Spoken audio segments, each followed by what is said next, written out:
Dans cette vidéo, on va comprendre pourquoi et comment se développe le diabète de type 2 pour être en mesure de le combattre. On a vu que les glucides provenant de notre alimentation sont digérés et passent par le foie, qui se fait une petite réserve en glycogène et libère le reste en circulation sanguine sous forme de glucose, ce qui entraîne une augmentation de la glycémie.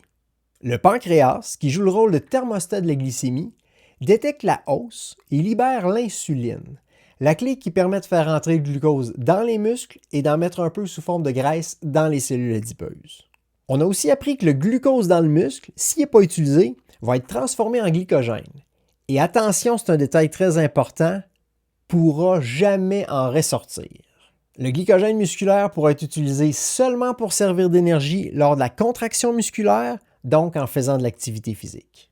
Finalement, on a aussi souligné que les muscles représentent le plus gros réservoir de glycogène et donc de glucose de notre corps. La moyenne tourne autour d'une capacité de 300 grammes de glycogène dans les muscles, par rapport aux petits 80 grammes du foie et du minuscule 4,5 grammes de glucose en circulation. Bon, maintenant imaginez ce qui arrive si on est sédentaire. On a un travail de bureau, on relaxe le soir devant la télé, et donc on utilise très peu nos muscles. Jean-Marc Lavoie écrit « La conséquence évidente d'un manque d'implication de la masse musculaire sur la gestion des sucres est une forte contribution au développement progressif d'un diabète de type 2. » Hein? Quoi? En effet, si on n'utilise pas nos muscles, leur niveau de glycogène demeure élevé. Qu'est-ce que ça veut dire? Le plus gros réservoir de glycogène du corps est déjà pas mal plein avant même de manger. La mécanique exacte est plus complexe que ça. Mais on comprend qu'en mangeant, la glycémie risque de monter un peu plus vite ou d'être plus difficile à faire redescendre. Les tissus adipeux vont souvent devoir en emmagasiner plus sous forme de gras. Avec le temps, si l'alimentation continue d'être abondante et ou l'activité physique faible, les muscles, les cellules adipeuses et le foie deviennent moins sensibles à l'action de l'insuline et on parle de résistance à l'insuline ou d'insulinorésistance. C'est le premier pas vers le diabète de type 2. Le pancréas va compenser en produisant plus d'insuline et va réussir à garder la glycémie sous contrôle. À ce stade, on n'a aucun symptôme et pas de diagnostic parce que même si le médecin nous envoie faire une prise de sang, la glycémie est normale. C'est pour ça qu'on dit que les maladies chroniques sont si sournoises.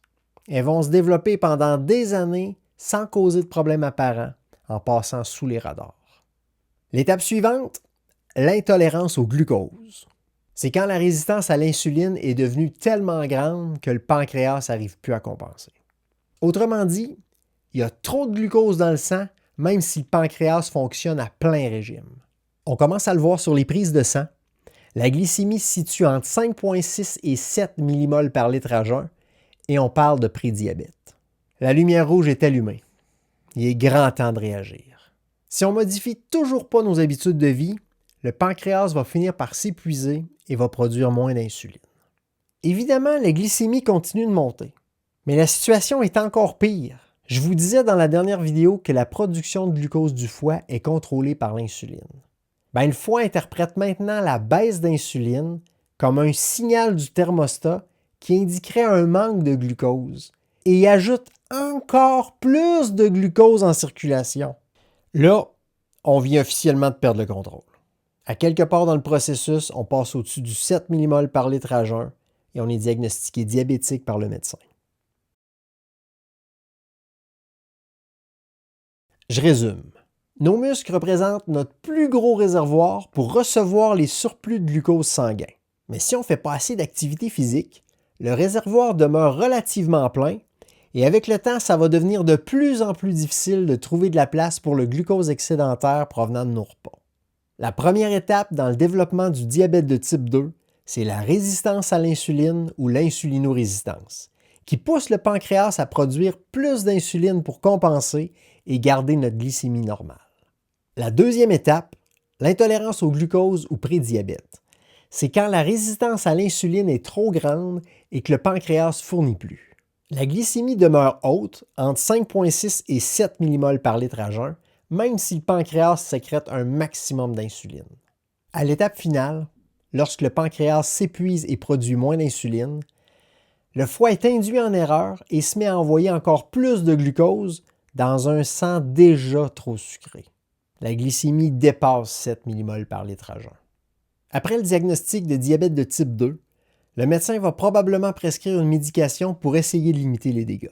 Ça pourra être de la metformine, par exemple, qui va venir inhiber la production de glucose du foie et diminuer la résistance à l'insuline. Mais elle ne règle pas la source du problème.